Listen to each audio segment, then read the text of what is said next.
किसी के भी माथे पर तिलक दिख जाए आज के बाद, गले में कंठी माला दिखाई दे जाए, सबसे पहले तो उसको प्रणाम करना।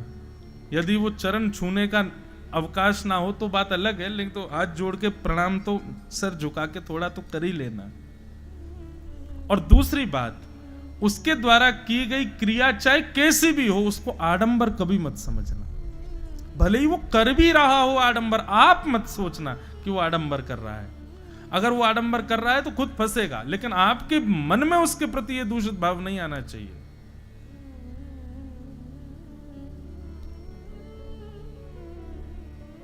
ये कुछ नियम है, इनका पालन करना।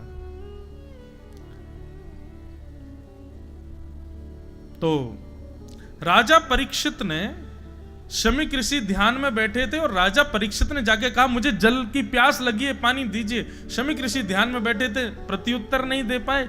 तो राजा परीक्षित को लगा बताओ आडंबर कर रहे हैं, नाटक कर रहे हैं, मेरे आगे पाखंड करते हैं। अरे चक्रवर्ती सम्राट तुमसे जल मांग रहा है और तुम अभी भी ध्यान में बैठे हो। मरा हुआ सर्प बाण से उठा करके गले में डाल दिया। यही तो कलयुग करवाता है। राजा परीक्षित वहां से लौट के चले गए। शमी ऋषि के गले में मरा हुआ सर्प,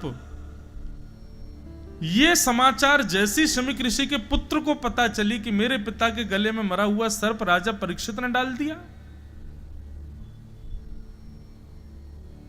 परीक्षित के इस दुष्कर्म को शमी ऋषि के पुत्र श्रृंगी ने अपने हाथ में जल लिया और जल लेकर के श्राप दे दिया। श्राप देता हूं कि राजा परीक्षित, चक्रवर्ती सम्राट राजा परीक्षित, आज के ठीक 7वें दिन तक्षक सर्प के डसने से उनकी मृत्यु हो जाएगी। और राजा परीक्षित को 7 दिन में मरने का श्राप लग गया। परीक्षित लौट करके गए, जैसे ही मुकुट उतार के रखा तुरंत उनको समझ आया ये मैंने क्या किया, एक संत के गले में मरा हुआ सर्प। अरे ठीक है, मैंने मांगा, उन्होंने प्रत्युत्तर नहीं दिया, तो मैंने इतना भी अपने क्रोध पर काबू नहीं किया कि वहां से चुपचाप चला जाऊं, गले में मरा हुआ सर्प डाल दिया। ये मैंने कैसे कर दिया? ये सब कलयुग करवा रहा था।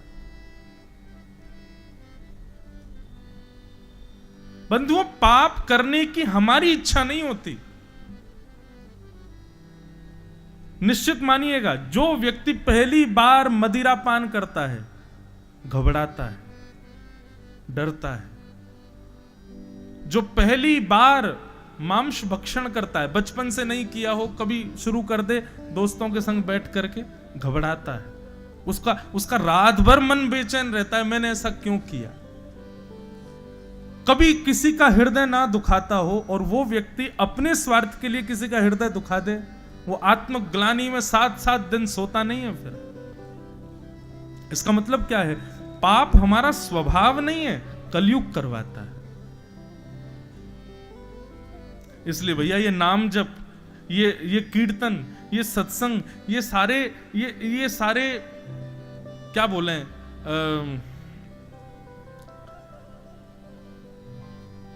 कोविड आया था तो कोविड में वो थे ना प्रोटोकॉल्स, क्या मास्क लगाओ, हैंड सैनिटाइजर साथ में रखो, और क्या था, हाँ 2 फीट का डिस्टेंस रखो, और हाथ तक भाई साहब वैसे तो ऐसे धो लेते, लेकिन कोविड में सब यूं धोते थे हाथ पीछे ऊपर, और पानी गुनगुना पियो, काढ़ा पीते रहो। ये सब प्रोटोकॉल हम लोग पालन कर रहे थे ताकि वायरस हमको ना लगे। ठीक वैसे ही भैया ये कलयुग रूपी वायरस के भी कुछ प्रोटोकॉल हैं, इनका पालन करो। क्या? नित्य भगवान का स्मरण करो, नित्य ठाकुर जी की मधुर चर्चा, 20 मिनट नित्य कोई ना कोई कथा सत्संग जरूर सुनो। नित्य अपने जीवन में कुछ नवीनता लाने का प्रयास करो, सत्संग के माध्यम से अपने ठाकुर जी की सेवा करो, माता पिता की सेवा करो, अपने माथे पर तिलक लगा करके रहो। इस प्रकार के प्रोटोकॉल्स का जो पालन करते हैं तो कलयुग आता तो है आसपास, लेकिन स्पर्श करने से पहले ही चला जाता है, उसके ऊपर हावी नहीं हो पाता। राजा परीक्षित ने जैसे ही मुकुट उतारा, उनको याद आया ये मैंने क्या कर दिया। तभी शमी ऋषि के आश्रम से एक शिष्य आए और आकर के कहा राजा परीक्षित, आज आपने जो कृत्य किया उसकी वजह से आपको 7 दिन में मरने का श्राप लगा है। आज के ठीक 7वें दिन तक्षक सर्प आपको डसेगा और आपकी मृत्यु हो जाएगी। कृपा करके अपनी मुक्ति का उपाय खोज लीजिए। बंधुओं, ये बात सुनकर के राजा परीक्षित दुखी नहीं हुए। शास्त्र में एक आज्ञा करते हैं, क्रोधापि देवेन वरेण तुल्यम। शास्त्र आज्ञा करते हैं कि बड़े लोग जब क्रोध में कुछ बहुत गलत आपको बोल जाते हैं तो उस समय तो आपको बुरा लगता है कि इन्होंने देखो मुझे ऐसा बोल दिया, लेकिन कुछ दिन बाद आपको पता चलेगा वो जो फटकार थी ना वो तो वरदान था। उसी का वरदान आज हमको मिला है। ये शास्त्र आज्ञा है। इसलिए आजकल पता है क्या, आजकल युवाओं में एक चीज की कमी है, पेशेंस बिल्कुल नहीं है। माता पिता कुछ कह ही नहीं सकते, एक शब्द नहीं बोल सकते। ये गलत है। प्रयास किया करो कि माता पिता की डांट पड़े, थोड़ी फटकार पड़े, माता जी कभी घूसा वूसा मार दे करें। आप तो सब खंडवा आदि के रहने वाले हो, हम तो ब्रजवासी हैं भैया। ब्रज में तो कुटाई अलग ही हो गए बालकन की। जहां ठाकुर जी नहीं छोड़े यशोदा मैया ने, तो हम तो सामान्य बालक है।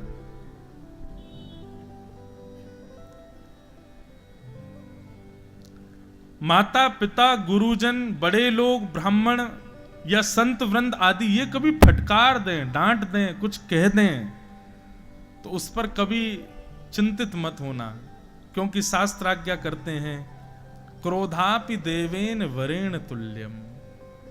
ये बड़े लोगों का जो क्रोध होता है वो देवतुल्य वरदान के समान होता है, उसको स्वीकार करना चाहिए।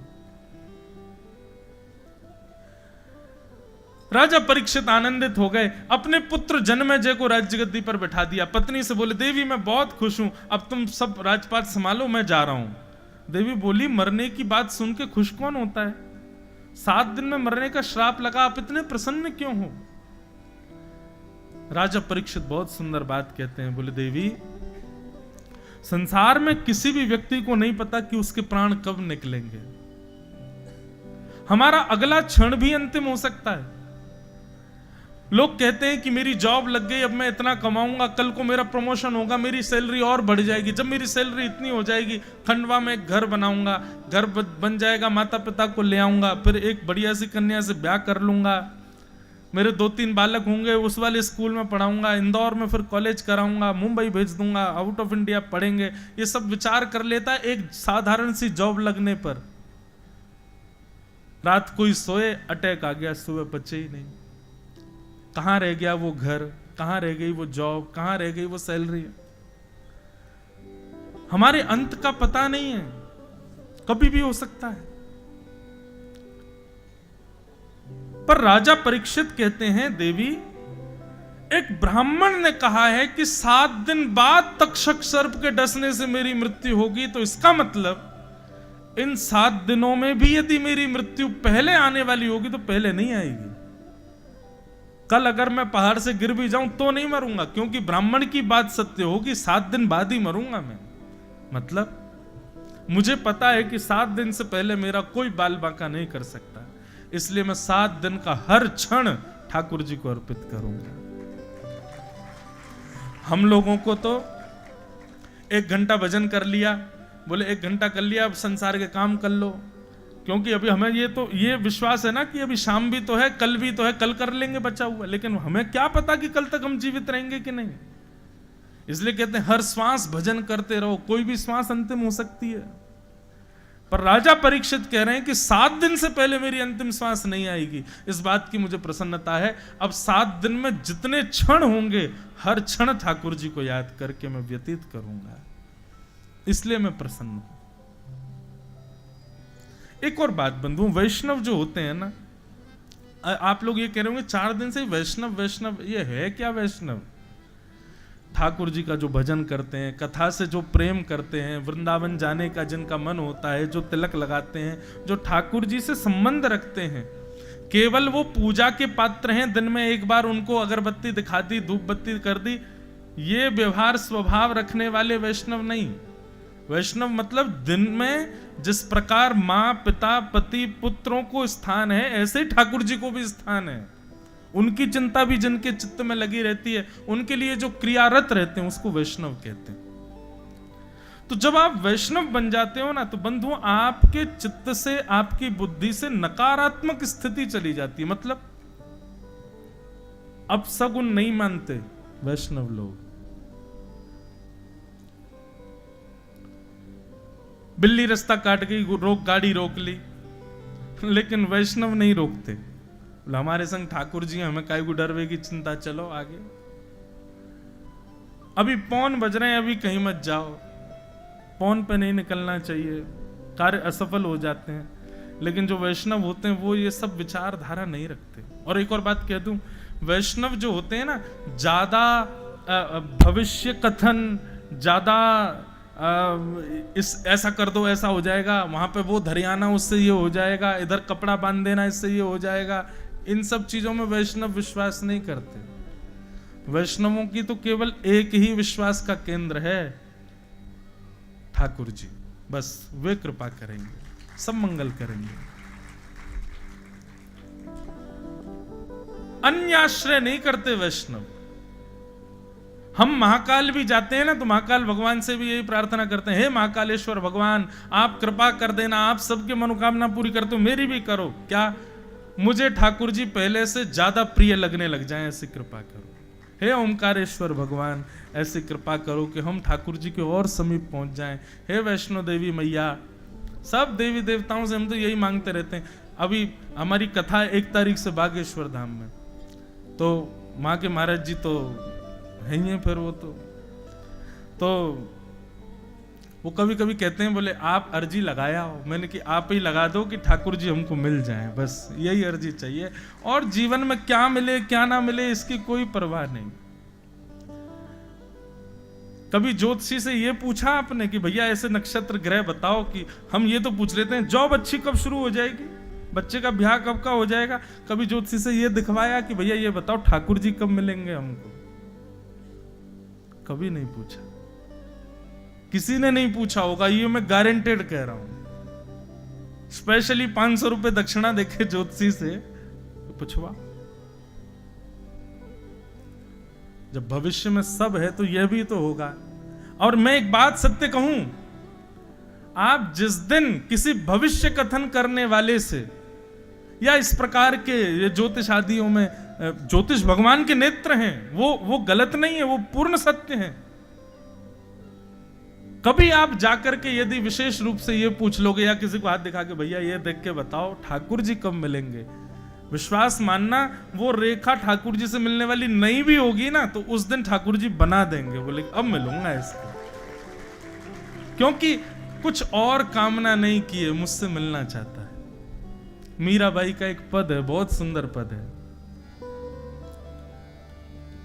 कब हो मिले पिया मोरा गोविंद, कब हो मिले पिया मोरा गोविंद, कब हो मिले पिया मोरा गोविंद। बहुत प्यारा पद है।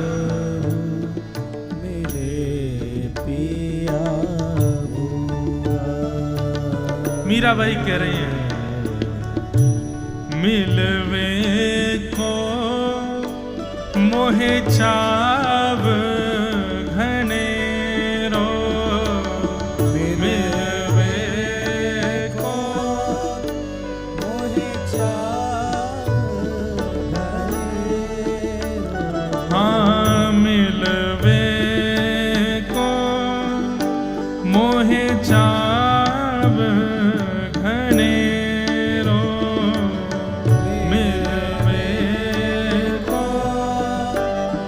मोहे चाव घनेरो, हो राखूं नैना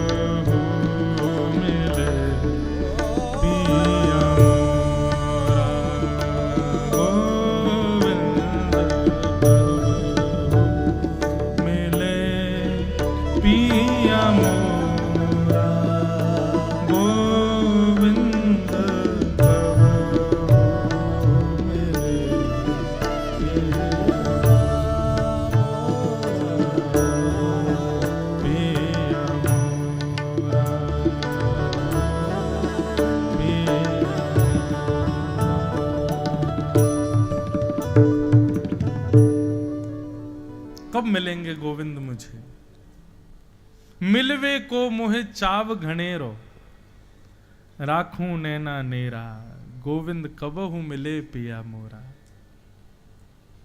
बहुत सुंदर पद है, मुझे पूरा याद नहीं आ रहा, नहीं तो गाता मैं।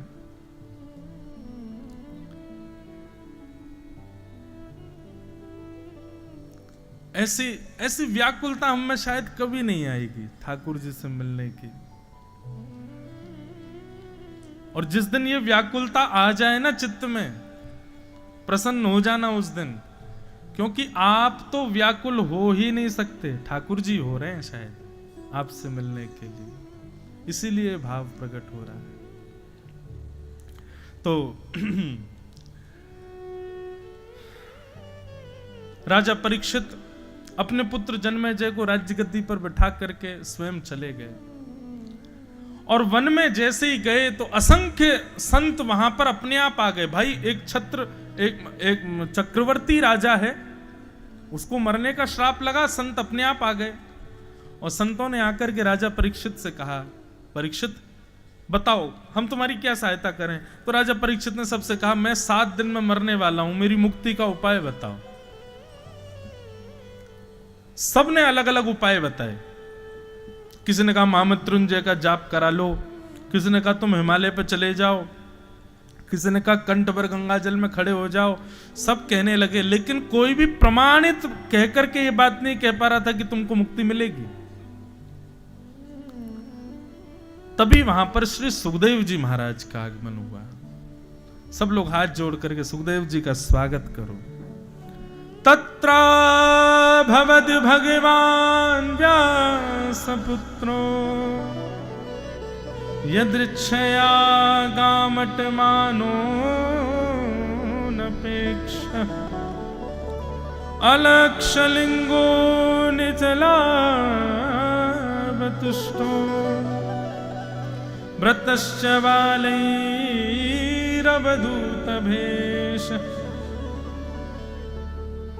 सुखदेव जी का आगमन हुआ।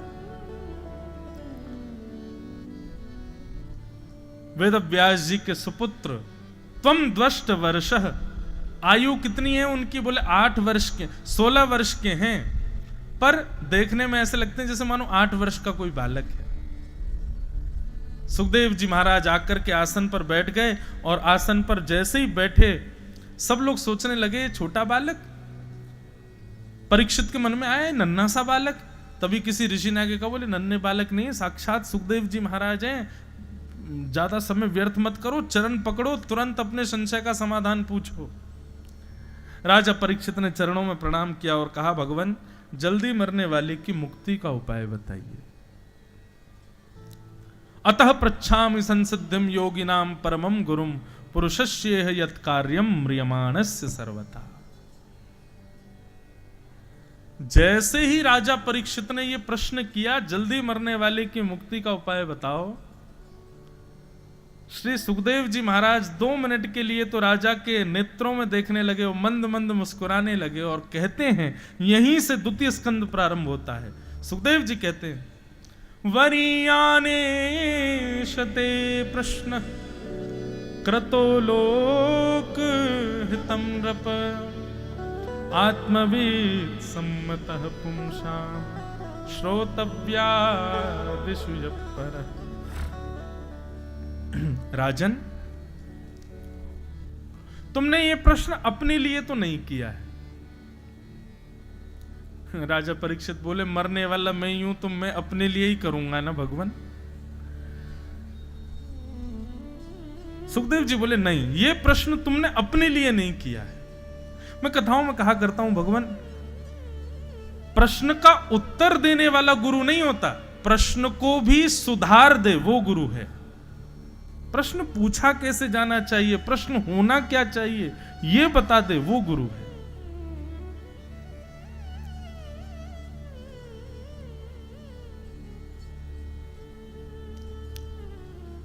बहुत ध्यान से सुनना बंधु। सुखदेव जी कह रहे हैं कि तुमने ये प्रश्न अपने लिए तो नहीं किया है। अब परीक्षित बोले, मैं क्या हट करूं? हाथ जोड़ के बोले, तो भगवान आप ही आज्ञा करें, आपको क्या समझ आ रहा है? बोले, राजन तुम पूछ रहे हो कि मुक्ति का उपाय क्या है? बोले जी मैं पूछ रहा हूं। बोले वो बालक पूछ रहा है मुक्ति का उपाय जिसने जन्म बाद में लिया है, गर्भ में भगवान का दर्शन पहले किया है। तुम जब अपनी मां के गर्भ में थे तब ब्रह्मास्त्र छोड़ा गया था तुमको मारने के लिए, तब तुम्हारी मां उत्तरा ने भगवान की स्तुति गाई, तब तुम्हारी मां के गर्भ में प्रवेश करके भगवान ने अपनी चक्रा गदा से तुम्हारी रक्षा की थी। वो बालक पूछ रहा है कि मुक्ति का उपाय क्या है। राजन, तुम तो पहले ही मुक्त हो चुके हो क्योंकि भगवान ने तुम्हारी रक्षा की है।